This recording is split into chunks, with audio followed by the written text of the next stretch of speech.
செம்மணியை குற்றப்பிரதேசமாக அறிவிக்க வெளிவந்த ஆதாரங்கள். சுதேச சட்டத்தரணி தகவல். செம்மணியில் இதுவரை 56 மனித உடல்கள் அடையாளம். நல்லூர் பிரதேச சபைக்கு உட்பட்ட பகுதிகளில் உள்ள அனைத்து விடுதிகளையும் பதிவு செய்ய வேண்டும். யாழ்ப்பாணம் செம்மணி மனித புதைகுழியின் இன்றைய அகழ்வின் போது 4 எண்பு தொகுதிகள் புதிதாக அடையாளம் காணப்பட்டுள்ளன. இதன்படி செம்மணி மனித புதைகுழியில் அடையாளம் காணப்பட்ட எண்பு தொகுதிகளின் மொத்த எண்ணிக்கை 56ஆக அதிகரித்துள்ளது. யாழ்ப்பாணம் செம்மணி சிந்துபாது இந்து மயானத்தில் அடையாளம் காணப்பட்ட செம்மணி மனித புதைகுழி தொடர்பான 2ஆம் கட்ட அகழ்வு பணிகளின் 13ஆம் நாள் அகழ்வு இன்றைய தினம் இடம்பெற்றது. இன்றைய அகழ்வின் போது 4 எண்பு தொகுதிகள் புதிதாக அடையாளம் காணப்பட்டுள்ளது. செம்மணி மனித புதைகுழியில் இதுவரை 56 மனித எண்பு தொகுதிகள் அடையாளம் காணப்பட்டுள்ளன. இதுவரை 50 எண்பு தொகுதிகள் முழுமையாக அகழ்த்தெடுக்கப்பட்டுள்ளன. நீதவான் ஆனந்தராஜாவின் கண்காணிப்பில் துறைசார் நிபுணரும் பேராசிரியருமான சோமதேவாவின் தலைமையில் அகழ்வு பணிகள் இடம்பெற்று வருகின்றன. காணாமல் ஆக்கப்பட்டோர் ஆணைக்குழுவின் ஆணையாளர் மிராக் ரஹீம், காணாமல் ஆக்கப்பட்டோர் ஆணைக்குழுவின் சட்டத்தரணி பூரணி மரிநாயகம், காணாமல் ஆக்கப்பட்ட உறவினர்கள் சார்பான சிரேஷ்ட சட்டத்தரணி ரணிதா, சட்ட மருத்துவ அதிகாரி பிரணபன் செல்லையா தலைமையிலான குழுவினரும் அகழ்வு பணியின் போது முன்னிலையாகி வருகின்றமை குறிப்பிடத்தக்கது. சிந்துபாத்தி மனித புதைகுழி அகழ்வு இன்றைக்கு 13ஆம் நாள் அகழ்வு பணி காலை 7:30 மணியிலிருந்து தற்போது வரை நடைபெற்று வருகின்றது. 13வது நாள் முடிவில் மொத்தமாக 56 மனித எண்பு எச்சங்கள் அடையாளப்படுத்தப்பட்டதுடன் 50 முழுமையான மனித எண்பு எச்சங்கள் இதுவரைக்கும் அகழ்ந்து எடுக்கப்பட்டு நீதிமன்றத்தின் காவலுக்கு கையளிக்கப்பட்டிருக்குது. இன்றைய நாள் ஏற்கனவே சந்தேகத்துக்கிடமான பகுதியாக தொழில் பேராசிரியர் ராஜ்முரு அவர்களால் அடையாளமிடப்பட்டு கொடுக்கப்பட்ட பகுதி அகழ்வு ஆராய்ச்சி பணிக்குரிய 2வது பிரதேசமாக பிரகடனப்படுத்தப்பட்டது நீதிமன்றத்தால்.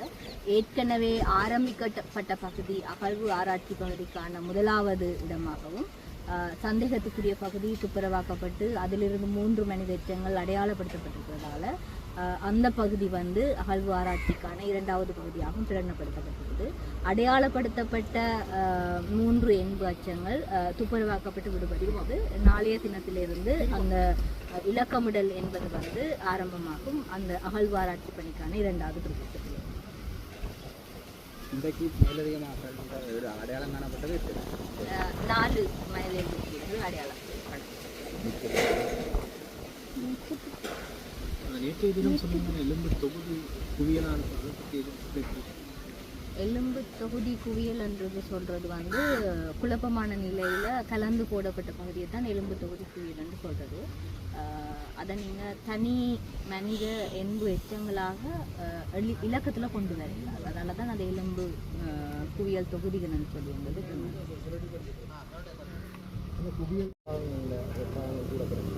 மனித எலும்பு ஆய்வுகளை ஆரம்பித்தா மட்டும்தான் அந்த பகுதிகளுக்குரிய எலும்பு என்னன்றதை தெளிவாக கூறக்கூடியதாக இருக்கும். எல்லாத்தையும் அதை சொல்லலாம்.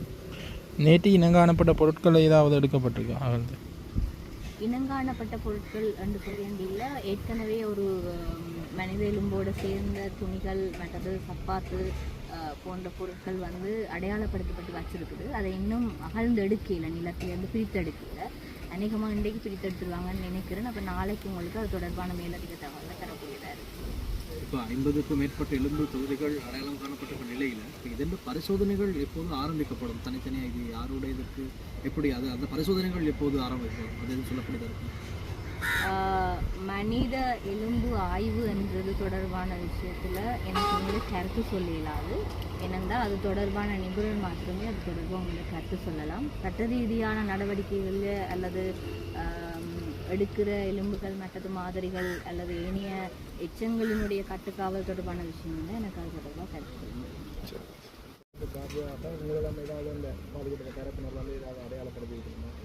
இதுவரைக்கும் இல்லை. செம்மணி புதைகுழியில் அவதானிக்கப்பட்ட மீட்கப்பட்ட மனித எச்சங்கள் மற்றும் சூழ்நிலைகளின் அடிப்படையில் அதனை குற்ற பிரதேசமாக கருத வேண்டும் என சட்டத்திரணி KS ராட்னவேல் தெரிவித்துள்ளார்.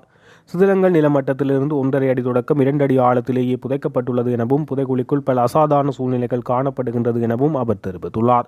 அவர் மேலும் கருத்து தெரிவிக்கையில், எடுக்கப்பட்டிருக்கின்ற கண்டுபிடிக்கப்பட்டிருக்கிற எலும்புக்கூடுகள் யாவையும் ஒரு குறைந்த அளவு, அதாவது 1.5 அடி 2 அடிக்குள்ளான ஒரு இடத்தில் புதைக்கப்பட்டிருக்கிறார்கள். இது சாதாரணமாக ஒரு புதைக்கப்படும் ஒரு இடமாக தெரியவில்லை, ஒரு மரியாதையுடன் நல்லடக்கம் செய்யப்பட்ட இடமாக தெரியவில்லை. அதுக்கு மாறாக ஏனோ தானோ என்று வெகு ஒரு விரைவில் சடுதியில் செய்யப்பட்ட ஒரு விஷயமாக தெரிகிறது. அத்துடன் சிறுவர்களின் எலும்பும் காணப்படுகிறது. இங்கு மிகப்பெரிய ஒரு சர்ச்சையை தோற்றுவித்திருக்கிறது. ஏனென்றால் சிறுவர்கள் அவர்கள் எந்த விதத்திலும் அவர்கள் குற்றவாளிகளாகவோ அல்லது எந்த குற்றச்செயலில் ஈடுபட்டவர்களாகவோ கருதப்பட முடியாது. எனவே நிச்சயமாக ஒரு குற்றம் நடந்த ஒரு இடமாகவே இந்த புதைகுழி காணப்படுகிறது. இந்த விடயத்தில் மிகவும் கவனமாக ஆய்வாளர்கள் செயல்பட்டு வருகிறார்கள். ஒவ்வொரு நாளும் கண்டெடுக்கப்படும் இந்த விடயங்களை பற்றி உத்தியோகபூர்வமாக இங்கு அறிவிக்கப்படுகிறது. அத்துடன் கண்டெடுக்கப்பட்ட இந்த எலும்புகள் யாழ்ப்பாணம் மெடிக்கல் ஃபேக்கல்டி இதற்கு அனுப்பப்பட்டு அங்கு ஆராய்வு செய்யப்பட்டு வருகிறது.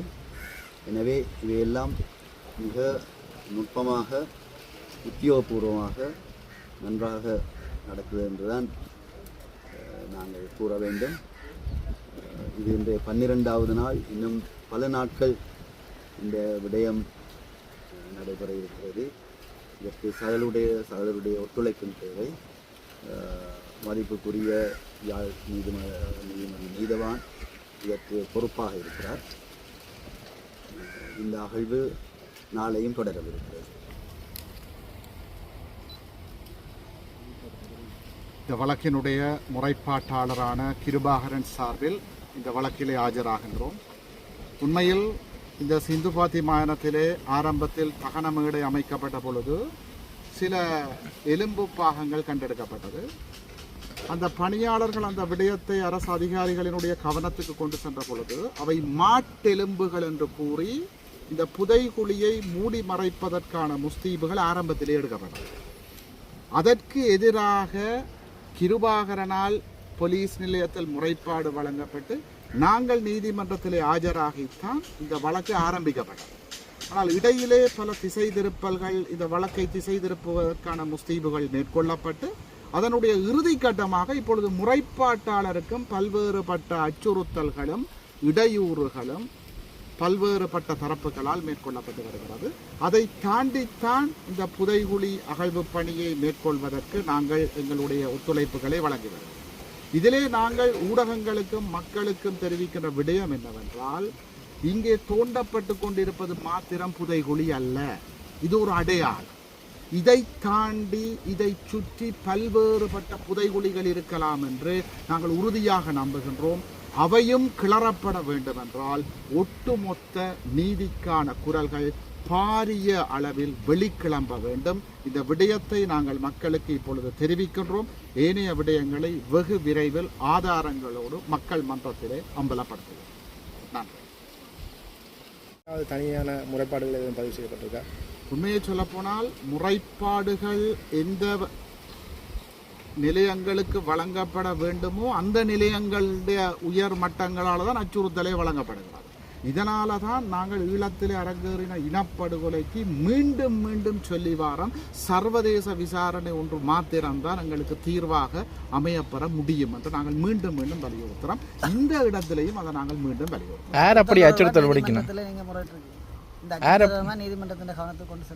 நீதிமன்றத்தினுடைய கவனத்துக்கு நாங்கள் கொண்டு செல்வோம். யார் அப்படி அச்சுறுத்தல் கொடுத்துருக்கணும்?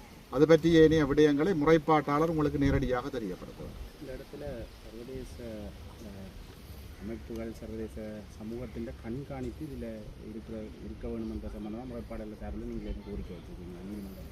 நிச்சயமாக எங்களுடைய நிலைப்பாடு சர்வதேசத்தினுடைய கண்காணிப்பு மாத்திரமல்ல, முற்றுமுழுதான சர்வதேச கண்காணிப்பையும் சர்வதேச விசாரணையும் தான் நாங்கள் வலியுறுத்துகின்றோம். அதை நாங்கள் ஐக்கிய நாடுகள் மனித உரிமைகள் பேரவையிலிருந்து சகல சர்வதேச மட்டங்களுக்கும் நாங்கள் அதை எடுத்து எம்பி இருக்கின்றோம். நல்லூர் பிரதேச சபை ஆளுகைக்குட்பட்ட பகுதிகளில் உள்ள அனைத்து விடுதிகளையும் எதிர்வரும் 30ஆம் தேதிக்கு முன்னர் பதிவு செய்ய வேண்டும் எனவும் தவறுபவர்கள் மீது சட்ட நடவடிக்கை எடுக்கப்படும் என பிரதேச சபை தவிசாளர் மயூரன் அறிவித்துள்ளார். நல்லூர் பிரதேச சபைக்குட்பட்ட பகுதிகளில் காணப்படும் அனைத்து விடுதிகள், தனியார் மாணவ விடுதிகள், வீடுகளில் அறை கொடுத்து பணம் பெற்றுக் கொள்ளும் வீட்டின் உரிமையாளர்கள் மற்றும் வீடுகளை நாளாந்த, வாராந்த, மாதாந்த அடிப்படையில் வாடகைக்கு வழங்குபவர்கள் அனைவரும் எதிர்வரும் 30ஆம் தேதி மாலை 4 மணிக்கு முன்னர் நல்லூர் பிரதேச சபையில் பதிவுகளை மேற்கொள்ள வேண்டும். இதற்கான விண்ணப்ப படிவங்களை நல்லூர் பிரதேச சபையின் தலைமை காரியாலயம், கொக்குவில் உப அலுவலகம், நல்லூர் உப அலுவலகம் ஆகியவற்றுள் பெற்றுக்கொள்ள முடியும். பெற்றுக்கொண்ட விண்ணப்ப படிவங்களை பூர்ணப்படுத்தி எதிர்வரும் 30ஆம் தேதி புதன்கிழமை மாலை 4 மணிக்கு முன்னர் மேற்குறிப்பிட்ட அலுவலகங்களில் ஒப்படைக்க வேண்டும். நல்லூர் பிரதேச சபையின் இப்பகிரங்க அறிவித்தலை உதாசீனம் செய்து தங்களுடைய விடுதிகளில் நல்லூர் பிரதேச சபையில் குறித்த காலப்பகுதிக்குள் பதிவு செய்யாமல் இருப்பவர்கள் மீது உரிய சட்ட நடவடிக்கைகளை நல்லூர் பிரதேச சபை மேற்கொள்ளும் என அறிவித்துள்ளார்.